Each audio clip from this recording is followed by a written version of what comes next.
So we covered the WHO. Tell me about the U.S., more specifically Anthony Fauci, the NIH. How is that woven into, and how is that reaction to this virus? What do you see? Yeah. Well, there's an organization called the EcoHealth Alliance, which is a New York-based non-profit organization that was originally a small sleepy wildlife charity. And about 10 years ago, it was essentially taken over by an entrepreneurial British scientist called Peter Daszak, who spotted that there was a lot of money following the SARS outbreak in 2003. There was a lot of money in searching for viruses in wildlife around the world.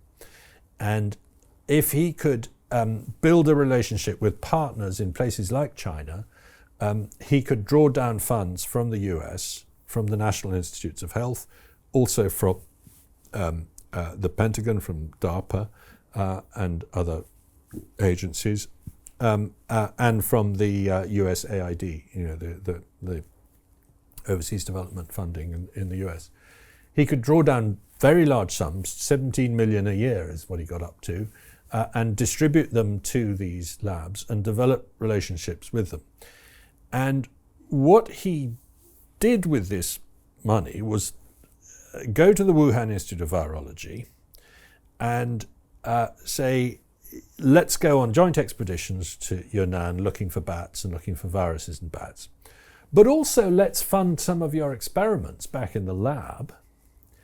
And some of those experiments involve a technology developed originally at the University of North Carolina by a guy named Ralph Barrick, which involves basically recreating live versions of viruses from their genomes and mixing and matching those genomes so as to test how dangerous newly discovered spike genes are from newly discovered viruses. Is that different from this quote-unquote gain of function that we hear mentioned? Well, this is the question. Are these experiments, quotes, gain of function? The phrase gain of function means you have given the virus a new capability that it didn't have, which is more dangerous for human beings. That's the sort of accepted definition.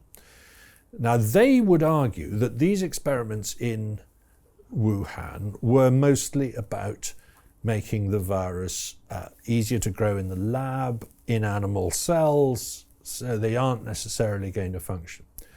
But once we saw some of the data from the EcoHealth Alliance,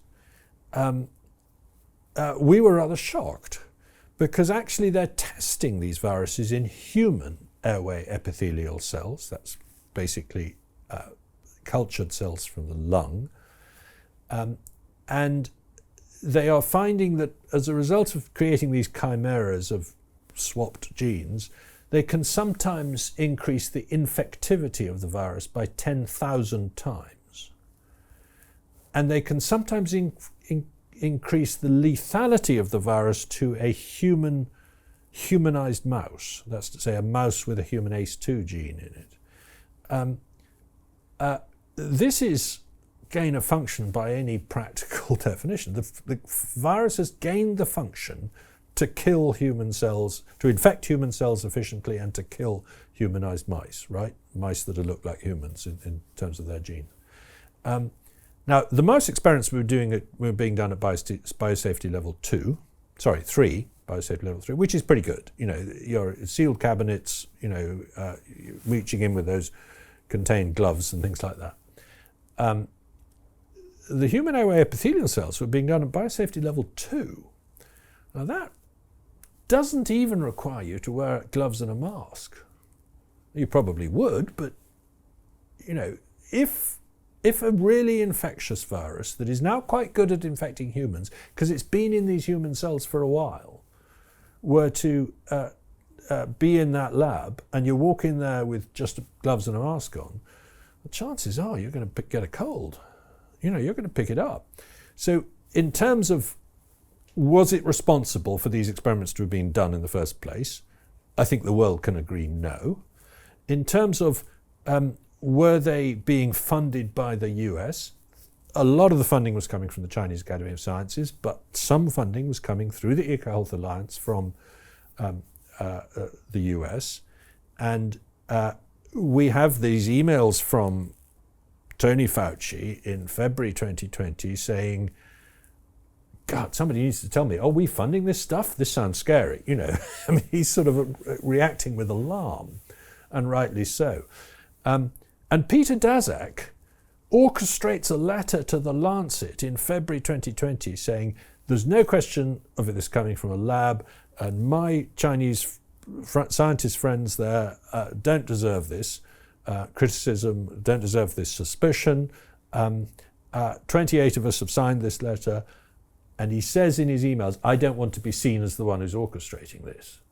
So Jim Rickards has just recorded a video that's not available to anyone in the public, and he's going to be talking about how this upcoming recession is going to be fast, it's going to be bloody, it's going to be nasty. But at the same time, he's going to show you how you can position yourself to profit from all of this chaos. Now, we've made this video only available to our viewers. Go to londonreal.tv/Jim. Watch that immediately.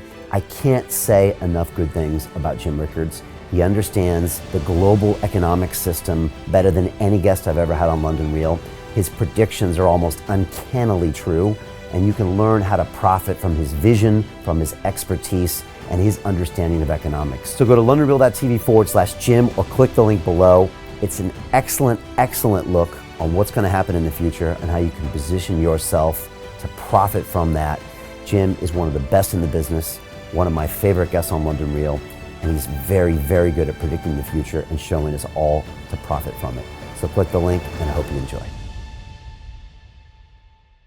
Hey, it's Brian Rose, founder of the DeFi Academy. I've told you my 4-week crypto bootcamp is amazing, but don't take my word for it. This is what my students are saying. The DeFi Academy was an amazing experience for me. It took me totally out of my comfort zone. In this course, I was challenged, I was held accountable, and pushed to do things that honestly weren't always easy. It's been phenomenal, and I can't believe we're already up on our 4 weeks. It has flown by. Going through this DeFi accelerator by far was one of the best courses I've taken. You do this course, you really get into the nitty-gritty of the activities that will make you comfortable with decentralized finance. Thank you so much to Brian and everyone at London Real and the DeFi Academy for even putting together an amazing course like this. Anybody else that wants to do it, please sign up. It is well worth the money.